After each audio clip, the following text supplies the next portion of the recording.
a Nise, né, como uma representatividade até mesmo feminina, né, que entra muito na margem, né, da questão do feminismo e outras coisas.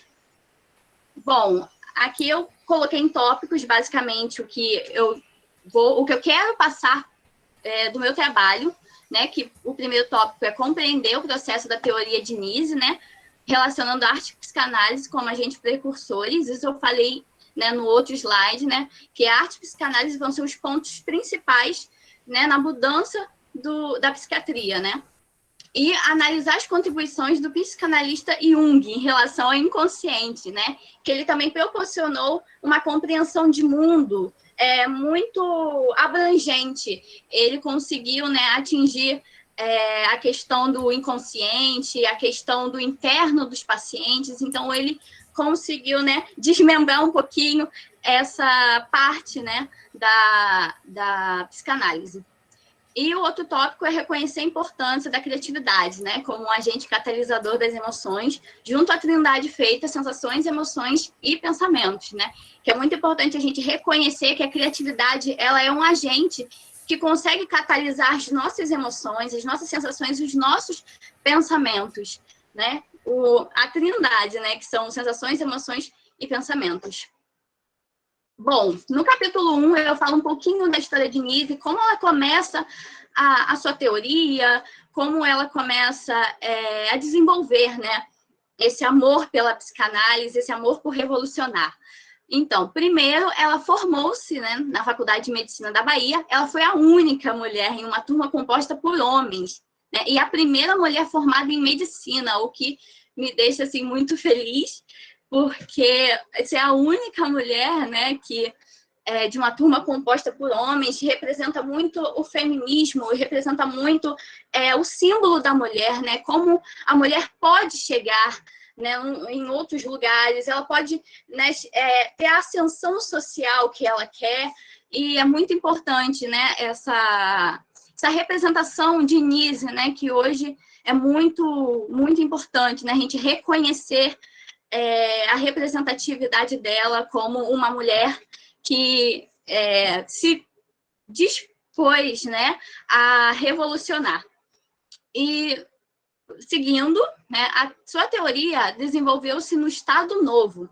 Nesse período, o Brasil ele girava em transformações políticas. O Brasil estava numa época que ela caminhava, assim, num processo de transformação, caminhava para um revolucionamento. Então, nesse contexto, mediante essas discussões do Brasil se tornar-se, né, socialista, foi que Nise começou a participar da...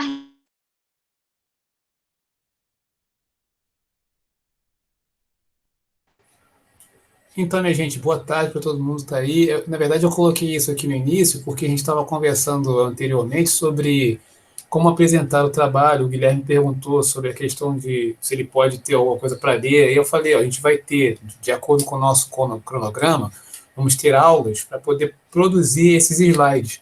E vocês perceberam, a Kézia chamou a atenção, os slides, eles estão seguindo os mesmos tópicos da ficha de pré-projeto. Então, tem o título, tem o tema, tem o problema, justificativa, né? Se você... Tudo bem, Cauê? Se você quiser seguir esses pontos, né, 3 ou 4 slides são suficientes para você falar sobre o seu projeto, apresentar a sua dissertação, o seu artigo, entendeu? Ah, Cauê, tá bom, Cauê, tá tranquilo, depois você pode assistir, fica tranquilo. Então, eu trouxe esse exemplo para vocês terem mais ou menos uma ideia. E eu coloquei aí, eu vou colocar de novo, eu acho que eu coloquei. Eu compartilhei com vocês uma dessas apresentações, que está lá no site, né? Para vocês olharem lá, ver como é que funciona, como é que eles apresentaram. Foram 10 apresentações no ano passado. Então é uma forma também de a gente, né, tirar dúvidas. E a Késia, depois ela vai falar aí uma experiência que ela teve, né? A irmã dela, ela avisou para a irmã dela, ó, esse slide aí que vocês vai levar strike. Gostei dessa expressão. E não deu outra. O slide da irmã dela levou strike, porque a menina que fez lá encheu de coisa, informação e não deu certo. Hoje, na verdade, a gente vai falar sobre tipos de pesquisa. Então, eu vou compartilhar com vocês aqui um texto. A gente não vai ler todo o texto, não. A gente vai pulando, né? E vendo o que, que é interessante para a gente. E aí, se tiver pergunta, pode fazer, levanta a mão. Aí eu vou colocar aqui o indicador aqui para eu ver a mãozinha de vocês. Já está aqui, quem quiser, enquanto eu estou falando, pode levantar a mão. Deixa eu compartilhar aqui. Só me avisa aí se chegou, dá um ok aí no chat aí.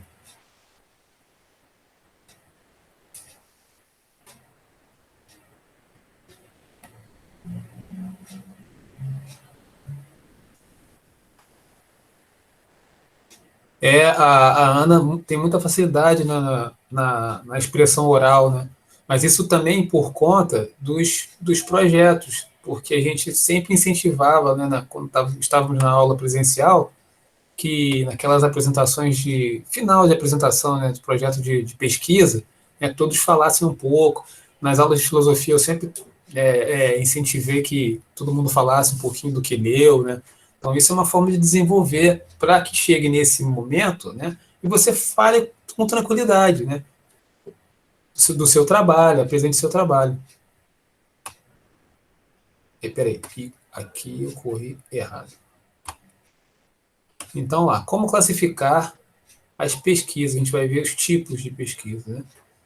É sabido que qualquer classificação se faz mediante algum critério. Com relação às pesquisas, é usual a classificação com base em seus objetivos gerais. Assim, é possível classificar as pesquisas em 3 grandes grupos: exploratórias, descritivas e explicativas. Então, a gente vai lendo aí e vocês vão se identificando ou não com esses tipos, né? As pesquisas exploratórias. Essas pesquisas têm como objetivo proporcionar maior familiaridade com o problema, com vistas a torná-lo mais explícito ou ao constituir hipóteses. Pode-se dizer que essas pesquisas têm como objetivo principal o aprimoramento de ideias ou a descoberta de intuições. Seu planejamento é, portanto, bastante flexível, de modo que possibilite a consideração dos mais variados aspectos relativos ao fato estudado. Na maioria dos casos, essas pesquisas envolvem levantamento bibliográfico, entrevistas com pessoas que tiveram experiências práticas com o problema pesquisado, olha aí, Lohane, análise de exemplos que estimulem a compreensão, né? Embora o planejamento de pesquisa exploratória seja bastante flexível, na maioria dos casos assume forma de pesquisa bibliográfica ou de estudo de caso, tipos que serão detalhados nos capítulos 5 e 12. Então, a gente viu aí qual foi a pesquisa que a gente viu, foi a pesquisa exploratória, né? Exploraram um assunto. Pesquisas descritivas. As pesquisas descritivas têm como objetivo principal a descrição das características de determinada população ou fenômeno, ou então o estabelecimento de relações entre variáveis. A gente já viu isso na aula anterior, né? As variáveis. São inúmeros os estudos que podem ser classificados sob esse título, e uma de suas características mais significativas está na utilização de técnicas padronizadas de coleta de dados, tais como questionários de observação sistemática. Eu não sei se é o caso de algum dos trabalhos de vocês, né? Mas de toda forma a gente toma conhecimento desse tipo de pesquisa. Entre as pesquisas descritivas, salientam-se aquelas que têm por objetivo estudar as características de um grupo, sua distribuição por idade, sexo, procedência, nível de escolaridade, estado de saúde física e mental. Outras pesquisas desse tipo são aquelas que propõem estudar o nível de atendimento dos órgãos públicos de uma comunidade, as condições de habitação de seus habitantes, o índice de criminalidade que aí se registra. São incluídas nesse grupo as pesquisas que têm por objetivo levantar as opiniões, atitudes e crenças da população. Também são pesquisas descritivas aquelas que visam descobrir a existência de associações entre variáveis, como, por exemplo, pesquisas eleitorais que indicam a relação entre preferência político-partidária e nível de rendimento ou de escolaridade. Então, a gente, né, determinado, né, pessoa que é votada, né, qual é o perfil dos candidatos dessa pessoa que foi eleita, né? Aí o camarada vai fazer o levantamento e vai chegar a uma conclusão. Vamos pular aqui. As pesquisas descritivas são, juntamente com as exploratórias, as que habitualmente realizam os pesquisadores, sociais preocupados com a atuação prática. Acho que, peraí. As pesquisas descritivas são, juntamente com as exploratórias, as que habitualmente realizam pesquisas sociais preocupadas com a atuação prática. São também as mais solicitadas por organizações como instituições educacionais, empresas comerciais, partidos políticos, geralmente assumem forma de levantamento, tipo de pesquisa a ser detalhado no capítulo 10. Então, para ter uma ideia, né, de será que eu vou ter um sucesso se eu implementar determinado método de ensino? Vamos fazer uma pesquisa para ver se é legal. Eu fiz aqui rapidamente com vocês, com alguns só, né? Eu perguntei, o que vocês preferem, né? A transmissão pelo Google Meet, que nós estamos fazendo aqui, que nós temos 15 pessoas hoje, ou a transmissão pelo Aplix, às 7 horas da manhã. Aí, né, né, de acordo com a pergunta, com a resposta de vocês, eu vou continuar no Meet ou vou para o Aplix. Então, seria um exemplo rápido de uma pesquisa exploratória. Pesquisas explicativas. Essas pesquisas têm como preocupação central identificar os fatores que determinam ou que contribuem para a ocorrência dos fenômenos. Esse é o tipo de pesquisa que mais aprofunda o conhecimento da realidade, olha aí, porque explica a razão, o porquê das coisas. Lohane, olha aí de novo. Por isso mesmo é o tipo, e Kézia também, e Guilherme também, é o tipo de mais complexo e delicado, já que o risco de cometer erros, aumenta consideravelmente. Pode-se dizer que o conhecimento científico está assentado nos resultados oferecidos pelos estudos explicativos. Isso não significa, porém, que as pesquisas exploratórias e descritivas tenham menos valor, porque quase sempre constituem etapa prévia indispensável para que se possa obter explicações científicas. Uma pesquisa explicativa pode ser a continuação de uma descritiva, posto que a identificação dos fatores que determinam o fenômeno exige que este esteja suficientemente descrito e detalhado. Então, ele está falando para a gente aqui que as coisas têm relação, né? Não são completamente separadas, né? As pesquisas explicativas nas ciências naturais valem-se quase exclusivamente do método experimental. Nas ciências sociais, a aplicação desse método reveste-se de muita dificuldade, razão pela qual se recorre também a outros métodos, sobretudo ao observacional. Nem sempre se torna possível a realização de pesquisas rigidamente explicativas em ciências sociais, porque, né, você tem as relações, né, como é que você vai fazer, né? É uma coisa mais complexa, então. Mas em algumas áreas, sobretudo da psicologia, as pesquisas revestem-se de elevado grau de controle, chegando mesmo a ser chamadas quase experimentais, a partir da observação, né? A maioria das pesquisas desse grupo pode ser classificada como experimentais. Vamos ver aqui. Eu vou para lá para baixo, porque aqui tem muita. Peraí. Pesquisa bibliográfica é uma coisa importante para a gente saber. A pesquisa bibliográfica é desenvolvida com base em material já elaborado, constituída principalmente de livros e artigos científicos. Vocês todos vão recorrer a livros e artigos e palestras, né? Embora em quase todos os estudos seja exigido algum tipo de trabalho dessa natureza, há pesquisas desenvolvidas exclusivamente a partir de fontes bibliográficas. Boa parte dos estudos exploratórios pode ser definida como pesquisas bibliográficas. As pesquisas sobre ideologias, bem como aquelas que se propõem a análise de diversas posições acerca de um problema, também costumam ser desenvolvidas quase exclusivamente mediante fontes bibliográficas. Então, você vai consultar, né? Você usa lá escolhe um pensador. E a partir desse pensador, você vai lançar um olhar sobre o seu objeto de estudo. Então, não precisa de muita coisa. Encontrou um autor que possa te ajudar, né, e você tem um tema, tem um problema, você vai trabalhando com esses elementos, né?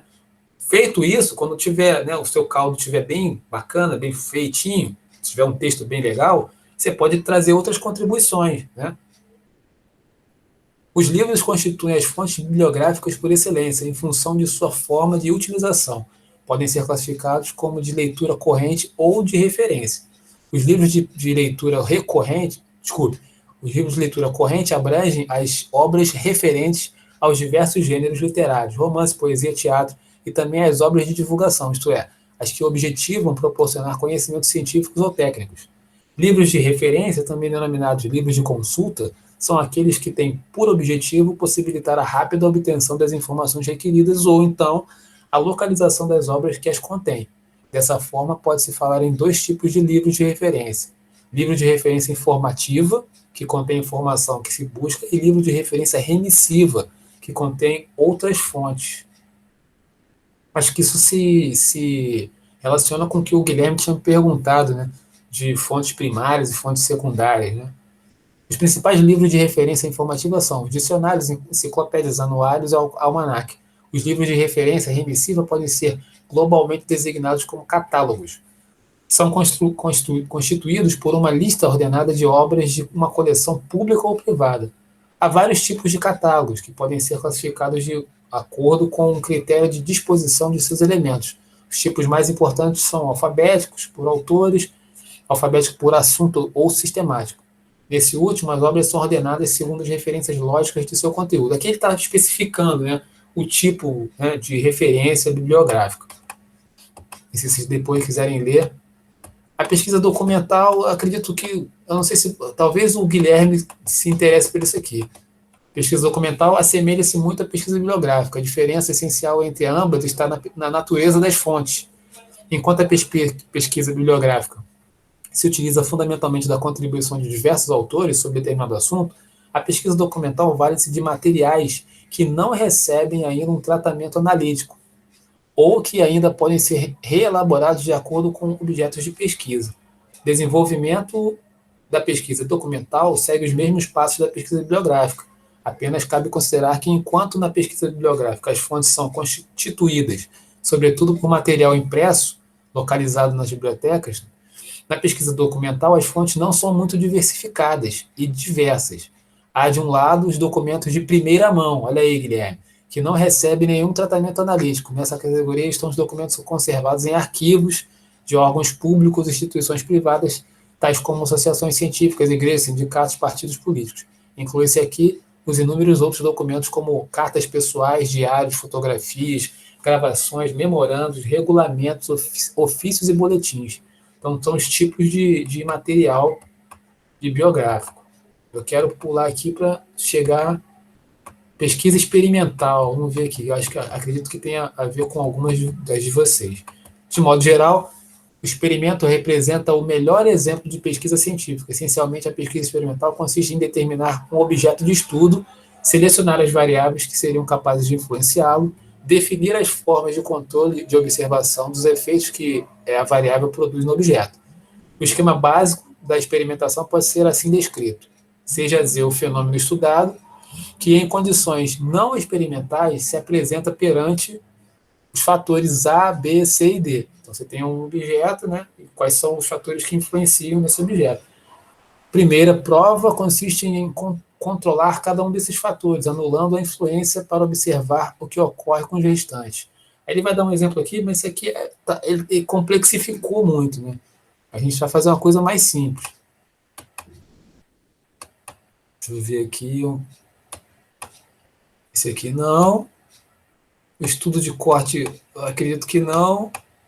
De levantamento, vamos ver de levantamento. Pesquisas desse tipo caracterizam pela interrogação direta das pessoas cujo comportamento se deseja conhecer. Basicamente, procede-se a solicitação de informação a um grupo significativo de pessoas acerca do problema estudado, para em seguida, mediante análise quantitativa, obterem-se as conclusões correspondentes aos dados coletados. Então, acho que o trabalho da Lohane pode cair aqui nesse tipo, que é o de levantamento. Depois, a partir do que ela levantar, aí você vai conversar com o seu orientador, Lohane.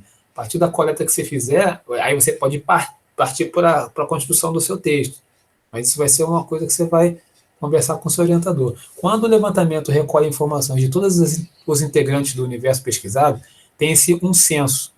Pelas dificuldades materiais que envolvem sua realização, os censos só podem ser desenvolvidos pelos governos ou por instituições de amplos recursos.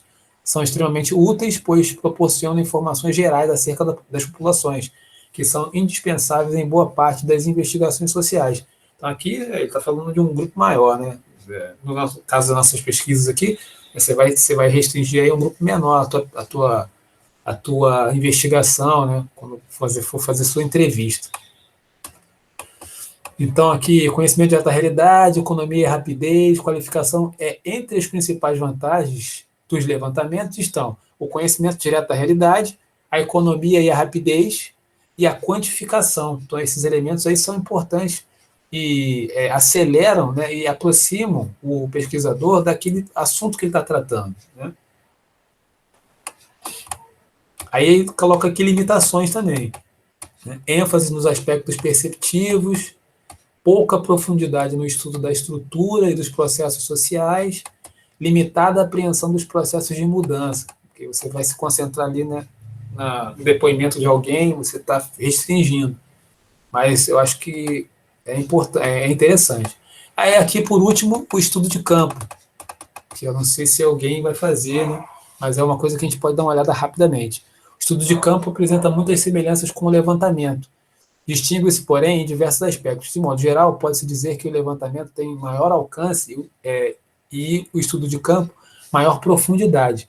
Em termos práticos, podem ser feitas duas distinções essenciais. Primeiramente, o levantamento procura ser representativo do universo definido e oferecer resultados caracterizados pela precisão estatística. Já o estudo de campo procura muito mais o aprofundamento das questões propostas do que a distribuição das características da sua população segundo determinadas variáveis. Como consequência, o planejamento do estudo de campo apresenta muito maior flexibilidade, podendo ocorrer mesmo que seus objetivos sejam reformulados ao longo da pesquisa. Então, mais uma vez aí, que eu estou lembrando aqui da Lohane, porque a gente conversou agora, acho que Lohane está dentro desse trabalho aqui, desse tipo de pesquisa. Tipicamente, o estudo de campo focaliza uma comunidade que não é necessariamente geográfica, já que pode ser uma comunidade de trabalho, de estudo, de lazer ou voltada para qualquer outra atividade humana. Basicamente, a pesquisa é desenvolvida por meio da observação direta das atividades do grupo estudado e de entrevistas com informantes para captar suas explicações e interpretações do que ocorre no grupo. Esses procedimentos são geralmente conjugados com muitos outros, tais como análise de documentos, filmagens e fotografias. Então, só para dar uma pincelada aí no que é o estudo, a pesquisa de campo. Então, a gente viu aqui, né, alguns tipos de pesquisa. Tem essa daqui também. Isso aqui também é legal. Que tem, acho que a maioria de vocês também está classificada aqui. A pesquisa participante. A pesquisa participante, assim como a pesquisação, caracteriza-se pela interação entre pesquisadores e membros das instituições investigadas. Então, você tem contato com o objeto de estudo. Não vou lembrar aqui, não sei se o Iago, talvez, deixa eu ver, a Késia, o Pedro Denis, porque eles estão envolvidos com o objeto de estudo deles, né? A própria Lohane, deixa eu ver outra pessoa que eu lembro, que eu vou lembrar agora aqui de cabeça, que eu estou, né, com os trabalhos de vocês na cabeça aqui, daqui a pouco eu lembro, que empregam as duas expressões. Opa, peraí, eu pulei, perdão. A pesquisa participante, assim como a pesquisação, caracteriza-se pela interação entre os pesquisadores e membros das instituições investigadas. Há autores que empregam as duas expressões como sinônimos, todavia a pesquisação geralmente supõe uma forma de ação planejada de caráter social, educacional, técnico ou outro. A pesquisa participante, por sua vez, envolve a distinção entre ciência popular e ciência dominante.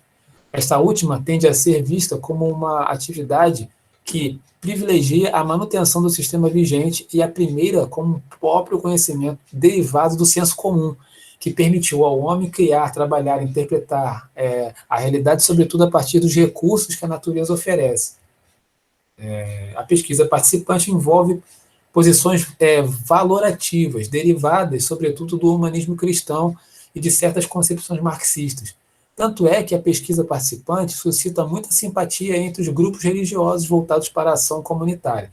Além disso, a pesquisa participante mostra-se bastante comprometida com a minimização da relação entre dirigentes e dirigidos, e por essa razão tem se voltado sobretudo para a investigação junto a grupos desfavorecidos, tais como os constituídos por operários, camponeses e índios. Então, aqui, né, esse tipo de pesquisa, deixa eu só fechar aqui, esse último tipo de pesquisa é aquela que o pesquisador está próximo do seu objeto de estudo, né? Eu acho que a Gabriele também tem essa coisa que está envolvida com o seu objeto de estudo, está, né, próximo do seu objeto de estudo, essa pesquisa participante, do pesquisador participante. Bom, dito isso, eu vou perguntar se, né, Dúvidas, comentários sobre esse texto? Vamos lá perguntando. Eu vou, enquanto vocês estão aí pensando na pergunta, eu vou já separando aqui, dizendo para vocês quem está com quem. Acho que já dá para mostrar para vocês aí. Deixa eu ver se eu consigo ver aqui o meu. Exatamente isso que eu ia perguntar, professor, agora. Você leu meu pensamento. Oh, eu li o pensamento de vocês. Peraí. Mas enquanto eu estou separando aqui, vai pensando em uma pergunta ou um comentário a respeito do texto aí que eu falei.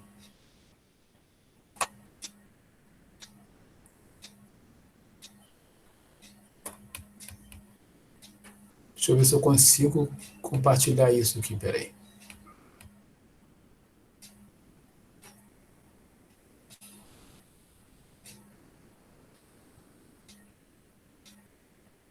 Chegou aí para vocês? Sim. Deixa eu só ver se eu consigo. Ah, tá. Então, ó, quem está com a professora Ana Beatriz?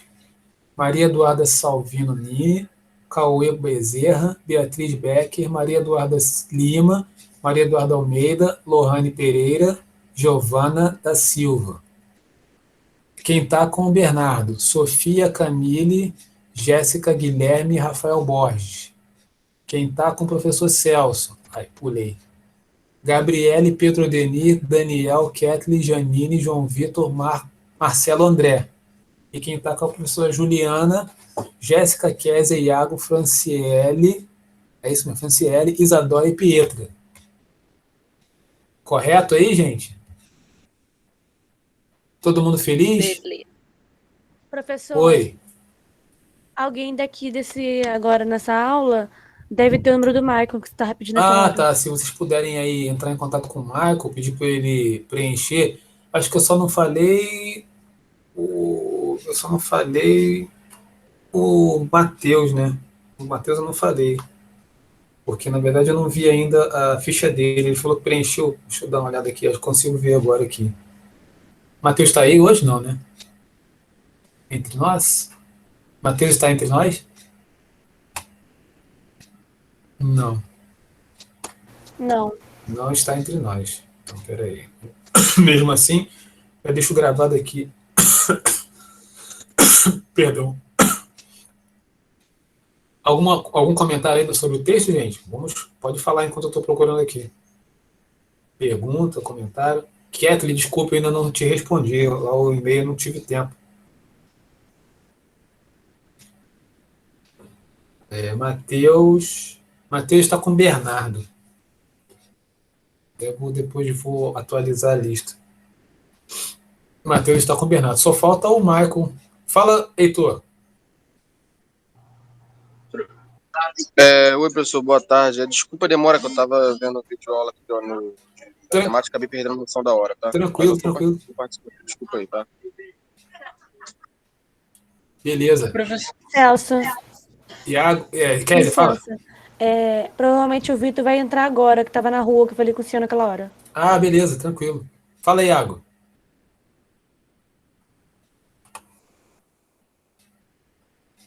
Iago, pode Oi, falar. professor, desculpa. Boa tarde. Diga. Tenho uma dúvida. Eu escolhi uma orientadora. Sim. E eu escolhi 2. Como... Esqueci como é que se fala, mas teve 3 opções lá. Eu escolhi mais 2 pessoas. Essas 2 pessoas estão comigo também? Não. Então, acho que eu não sei se eu expliquei isso. A ficha lá, na primeira, segunda e terceira opção, o que a gente coloca isso? Porque, por exemplo, é uma hipótese, né? Se 20 pessoas escolhem o professor Bernardo, ele não pode ficar com 20 alunos, né? No máximo são 7, 6 ou 7. Os outros, né? E aí, por isso que a gente pede a justificativa. Aí o professor Bernardo, se isso acontecesse, né? Ele ia ler a justificativa de cada ficha e ia falar, ó, esses aqui vão ficar comigo e esses aqui vão para a segunda opção. E aí, né? Mas graças a Deus não aconteceu isso. Então você está na sua primeira opção. Entendeu? Entendi, professor, mas eu tenho outra dúvida também. Sim. Relacionada a outras 2 pessoas que vão estar na banca, certo? Sim. E esses 2 professores que vão estar na banca vão ser os que eu escolhi na segunda e terceira opção? Não sei te dizer, porque na verdade a gente monta a banca de acordo com o horário do professor. Com certeza o teu orientador estará. Agora, os outros dois que vão estar, eu não sei. Mas o que eu posso te dizer é que está entre esses professores que são do projeto, entendeu? Entendi. Obrigado. Nada. Estamos juntos. Mas assim, ficou contente, né, porque nós estamos respeitando a primeira opção. Sim, eu fiquei. Eu tinha falado com ela no ano passado. Então, a ideia é essa. Até vocês perceberam, não sei se que eu coloquei o drive no dia 21. Teve a semana toda para preencher. E quando eu vi que, por exemplo, a Juliana, né, 7 alunos, aí eu já tirei ela da escolha, porque não adiantava deixar. Se todos vocês escolhessem ela, ia ser muito mais chato eu ter que remanejar aluno para outro professor. Então, eu fiz, à medida que fui preenchendo a vaga, eu fui tirando da escolha, né? É quem ficou. Por isso que eu falo, né? Por isso que a gente também tem que aprender esse lance do prazo, né? Quando vocês estiverem na faculdade, né? Vão ter que respeitar prazo. Então, quando começar um prazo, procura fazer a coisa logo no início, né? Não deixa para se inscrever depois, né? Não deixa nada para depois. O prazo é de 10 a 15. No máximo, no dia 12, estou fazendo tudo já, né? Não deixa para fazer a inscrição no dia 15, né? É mais ou menos isso. A gente vai aprendendo também. E aí, meus queridos, alguma pergunta sobre esse texto que a gente leu? Que nós lemos vários tipos de pesquisa, né? Algum de vocês conseguem se identificar em alguma delas? Eu sei que eu fiz uma leitura um pouco rápida, mas acho que deu para entender mais ou menos, né? Vocês conseguem se identificar aí nas pesquisas, nos tipos de pesquisa? Um de cada vez.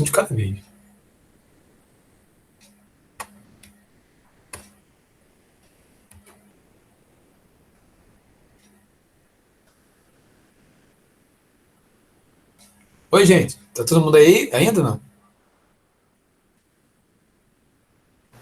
Eu tô aqui. Ah, beleza. Kézia, você se identifica em alguma pesquisa dessa? Não? Algum tipo dessa? Professor. Nenhuma delas? Eu até dei uma cola. Janine, se identifica em alguma dessas pesquisas?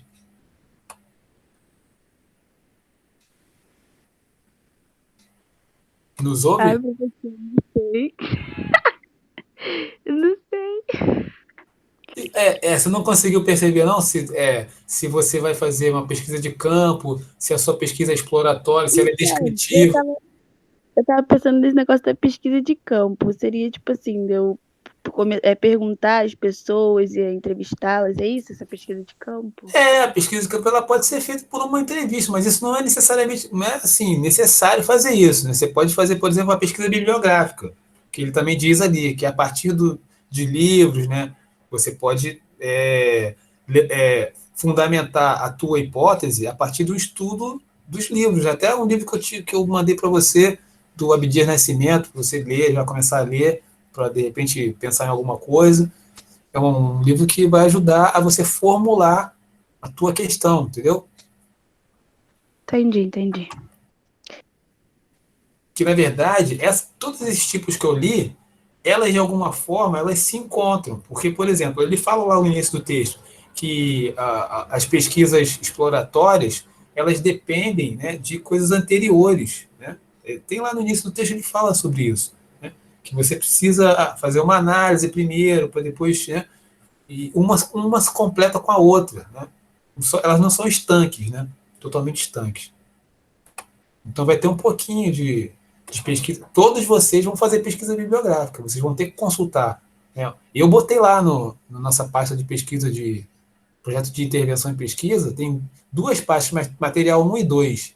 Vocês podem consultar lá. Tem material para a Janine, tem material para o Guilherme, tem material para o Iago, tem material para o Pedro Denis, acho que o material já dei para o Pedro Denis, tem material para o Lohan, se não me engano. Eu sei que eu botei um bocado de material, tem material para a Gabriele, tem material, deixa eu ver para quem eu vou ver aqui o nome aqui, para Isadora, tem material para Isadora, tem material para Maria Eduarda, Agora, eu não sei qual é a Maria Eduarda, se é a Rodrigues, se é a Maria Eduarda, é outra Maria Eduarda. Acho que não tem material. Poliane, você está aí, Poliane. Preencha a ficha, o drive, Poliane, por favor, para o professor Celso. Mandei para o seu particular também. Professor, Diga, Kathleen. sobre exatamente os materiais que você mandou, você tinha mandado um PDF de um livro para mim sobre psicologia geral, alguma coisa assim. Sensacional aquele livro. É Só o do Book que- do Kathleen. Acho que é. Só que eu troquei de celular, então teria como você mandar de novo, porque eu acabei Claro. perdendo. Não, sem problema. Eu vou colocar. Eu não sei se vai caber lá no. Acho que cabe lá no. Eu posso mandar para o teu WhatsApp e vou colocar também lá no Classroom, beleza? Tá bom, obrigada. Pô, aquele livro é muito legal. Eu vou até dando uma lida, porque eu li já há muito tempo. E você vai achar muito interessante também, porque assim, não é diretamente no teu assunto, mas ele ali trata de questões que vão te ajudar, talvez, a enriquecer a tua ideia, entendeu? Eu lembro, o senhor tinha dito, me indicado ler o primeiro capítulo, aí depois eu até comecei a ler mais uns pedaços e eu me interessei pelo capítulo 5, eu acho, uma coisa assim. Ó, então beleza, isso é muito bom. E lá daqui a pouquinho eu vou pedir para a Kézia fez um negócio interessante, que não é assim, não é, nem todo mundo faz, né? Mas que pode talvez ajudar vocês, né? Pode ajudar, quem quiser fazer também pode fazer, né? Porque um ajuda o outro. Que a Kézia fez? Ela fez um esquema, ela fez um esqueletinho já do que ela vai fazer no texto dela. Aí ela vai daqui a pouquinho, quando eu pedir para ela vai, quando for umas 10 para as 4, ela vai compartilhar com a gente para a gente ver como é que ela fez o esqueletinho dela, que pode ajudar a gente. Não é necessário que você faça, mas de repente montar assim, né, primeiro, segundo, terceiro capítulo, subdividir. Ela fez isso para o trabalho dela. Ajuda. Porque Eu tinha feito, não necessariamente do jeito que a Kézia fez, mas eu fiz, por exemplo, eu já dei logo o título e botei, não introduções, digamos capítulos, né? Tópicos. Eu coloquei por tópicos e eu fui respondendo algumas coisas para poder, quando eu tivesse professor orientador, eu me aprofundar mais, mas já ter uma ideia sobre. isso, é o esqueletinho para você ir já preenchendo, né? Eu vou ver depois com os professores do projeto. Eu falei com vocês que eu estou orientando alunos da especialização em filosofia lá em Pelotas. E lá tem um material, veio já pronto, um modelo de artigo. Então já vem assim, prontinho, né? O primeiro capítulo, o que você coloca? No segundo capítulo, o que você coloca? Eu vou dar uma olhada, de repente ajuda, né, para a gente construir o nosso, né? Não sei o que vocês acham. É material, né, que a gente pode aproveitar. Seria legal, professor. Todo tipo de material é uma grande ajuda, digamos, né? Isso. Como dizem, conhecimento demais nunca atrapalha. E não ocupa o espaço. Perfeito. Então, acho que a gente já pode fazer esse... Kézia, o que você acha? Você pode compartilhar com a gente aí? Posso sim. Então, compartilha com a gente o teu esqueleto aí, pra gente dar uma olhada aí, depois a gente, se alguém tiver dúvida, pergunta. Peraí.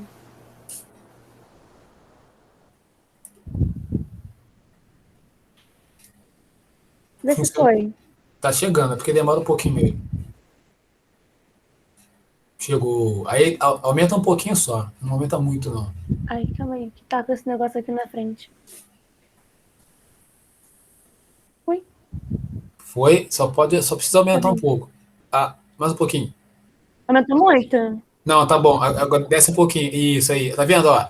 Aí ela colocou lá, ó, o número 1, introdução, né? No útero, as fases da infância. O 2 está subdividido lá, ó. O 3 está subdividido. O 4 está subdividido. Eu não sei se vai ter todos esses aí. De repente, o orientador dela vai falar: olha, a gente não precisa fazer até o 6, a gente pode fazer até o 4. E aí você, né, inclui... porque eu não consegui encurtar. Exatamente, porque o negócio tem que enxugar. A gente pega tudo que está do 5 para baixo, a gente vai tentar incluir no 4, no 3 e no 2. Vamos dizer assim, entendeu? Porque não precisa, talvez, ser tudo isso. mas já dá uma ideia, ela já tem como trabalhar, ela está organizada ali, já tem um esqueleto que ela pode trabalhar, né? Se vocês puderem pensar nisso aí, isso vai ajudar muito o orientador de vocês. Uma outra coisa que eu vou falando de logo lá para vocês é que o importante, o que eu até fiquei assim trabalhando bastante com vocês nesses encontros anteriores, que eu achei que era mais importante, era o tema, o título e o problema, né? Isso é mais importante. Os tópicos posteriores, que tem a ver com hipótese, a gente já falou sobre hipótese na aula anterior, tem a ver com delimitação, metodologia, você vai conversar com o teu orientador, né? Você vai trabalhar com ele, né? E vamos definir o que vai ser. A justificativa, alguns parece que já têm a sua justificativa. Não é difícil, é só você ver a motivação, né? E qual é a relevância que esse trabalho, esse tema que você levantou tem para a atualidade. Então, né, se você falar de racismo, é uma coisa que tem uma relevância, né? Você falar da violência contra a mulher, né? Ou como a Lohane quer falar, né? da condição da mulher negra na sociedade, né? Então, ela já tem lá a justificativa dela. Vão pensando nisso já, porque... É para tirar? Não entendi? É para tirar? Ah, pode tirar. Obrigado, Kézia. Tira agora. É só fazer parar a transmissão, parar o compartilhamento. Você fez outra vez já. Isso. Então é a partir de segunda-feira, eu acredito, né, que vocês já possam mandar uma mensagem para o orientador de vocês, né, falando, olha, professor, estou aqui, né, tenho esse tema, esse título e esse problema, né? E aí vamos conversando com eles, né? Acho que eu vou falar com o pessoal hoje, professores, e eu acredito que segunda-feira vocês já possam mandar mensagem para eles. Fala, Kézia. Não, eu acho que eu esqueci de ligar o microfone, foi mal. Tranquilo. Então é isso, eu acho que já falei, né? Quem é quem aí Precisa repetir ou não? Acho que não, né? Todo mundo já sabe com quem ficou, né?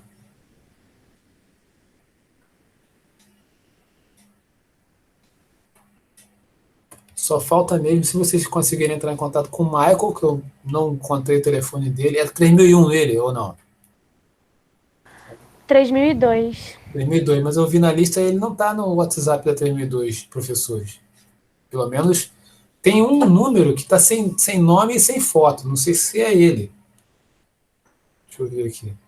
Eu fiquei sem jeito de mandar, não sabia se era ou não. Eu vou mandar, aí cai lá o número errado, sei lá quem é a pessoa. Aqui, ó. Tem um que está sem... Tem o U, um coraçãozinho. E tem um aqui... Exatamente aqui, ó. É o 99275-6896. Não tem foto e nem nome. Será que alguém sabe o número dele? Pelo visto, ninguém sabe o número dele. Então, difícil. A pessoa não coloca foto. Como é que vai identificar? Às vezes, professor, a pessoa usa foto, só que só aparece para quem está salvo. Muito bem. Mas assim, a maioria dos números que estão aqui não estão salvos no meu celular e está aparecendo. Mas pode ser também. Não é o senhor salvar, é a pessoa salvar. Tá. Entendi. Mas é isso, meus queridos. Nós hoje falamos então sobre os tipos de pesquisa.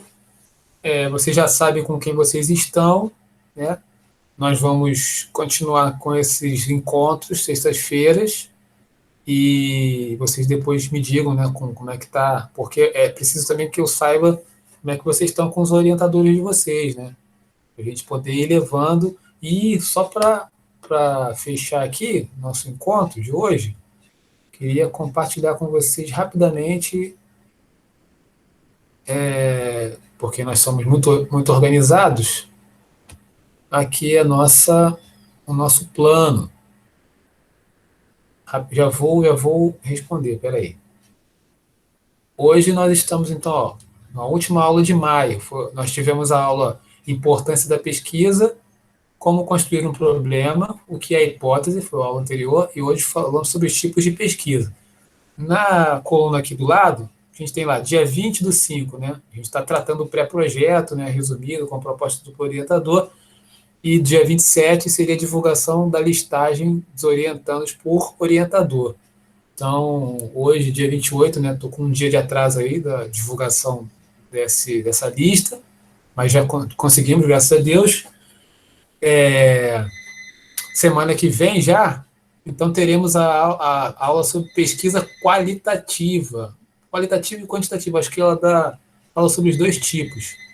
E eu peço a vocês, já que na segunda-feira já entrem em contato com os orientadores de vocês.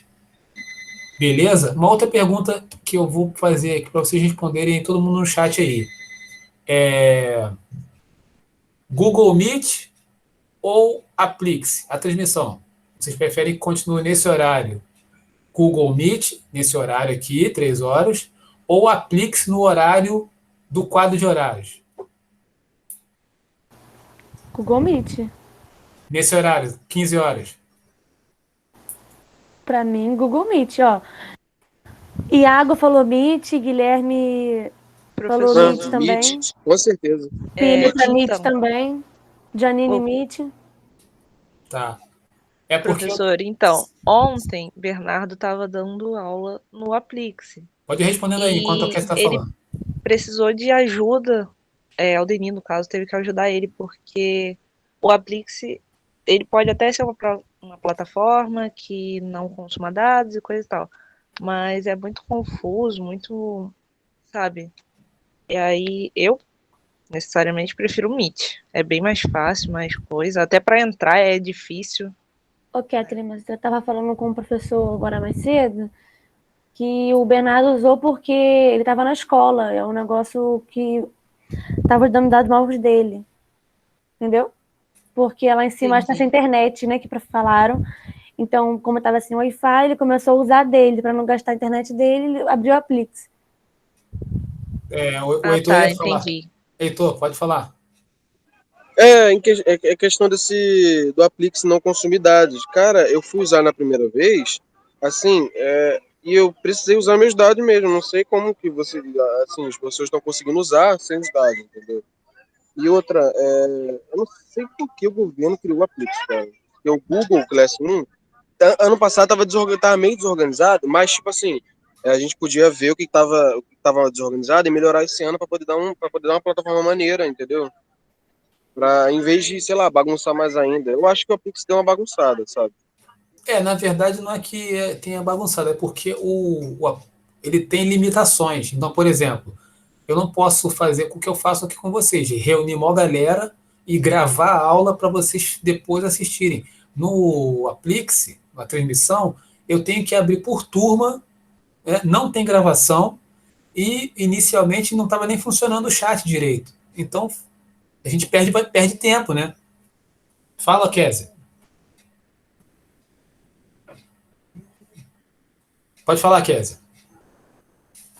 Calma aí, que eu vou lembrar, calma aí. Lembrei. O que acontece? Eu gosto de ver algumas coisas organizadinhas, né? E no Google Class, acaba que alguns professores, eles não estão colocando atividade, aí é só um recado. Aí eles colocam como atividade esse recado ou alguma coisa para a gente copiar. Beleza, eles poderiam colocar de outra maneira, porque eu vi que tem outra maneira de colocar, sem ser como um dever. Aí fica verde, verde, verde. Aí eu penso assim, caraca, eu tenho um monte de atividade atrasada. E às vezes eu vou ver e não é. E aí isso acaba me atrapalhando muito. Entendi. A maneira de postar no Classroom tem que ser assim, o que aparece observar, né? Assim, mas para colocar como atividade mesmo, não como mensagem apenas.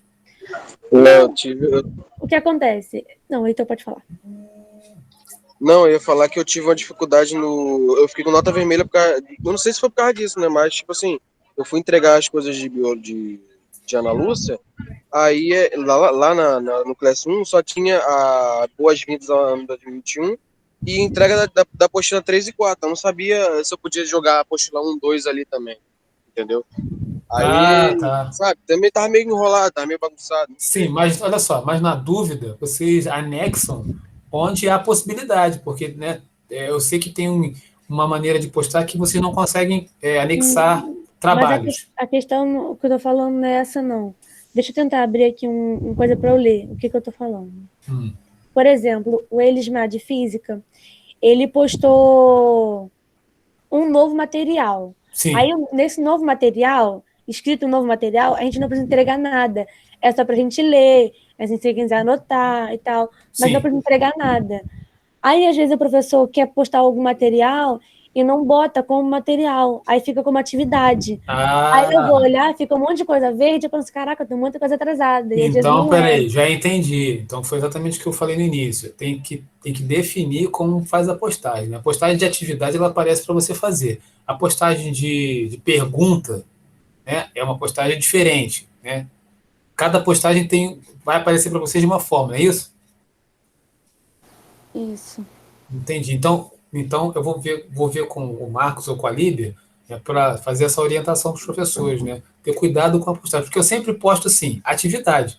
Ou eu faço duas postagens, atividade, né, e a pergunta, que é lá a chamada. Aí faço um recadinho, assim, tento fazer o mais simples possível. Ó, vamos ter encontro hoje, né? Já tem um material lá. Eu tento fazer da forma, porque já tem muita informação, né?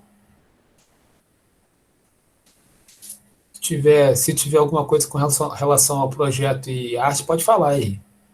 Alguma dificuldade lá no Google, pode melhorar, só posso melhorar a postagem, fala aí que eu sou todo ouvidos. Tá tudo tranquilo lá, as postagens de projeto de arte? Sim, o seu tá tranquilo. tudo tranquilo. O seu tá tranquilo, tranquilaço. Então, beleza. Eu falei disso porque não é legal ficar entregando atividade em branco, né? Sim, Ou não sim. entregar nada. Sim. Aí eu vou lá, entrego, a pessoa vai olhar e não tem nada Entendi. escrito. Eu vou conversar com a Líbia lá, ver se ela consegue fazer uma orientação geral. Então, meus queridos, acho que por hoje tá bom, né? Falou. Até segunda. Valeu, até segunda essa ação. Até segunda. Bom final de semana aí, tá? professor. Valeu. Você também, valeu, Heitor. Valeu, Kathleen. Eu vou te responder hoje, Kathleen, ainda. Se Deus quiser. Tá. Tchau, professor. Valeu, Iago.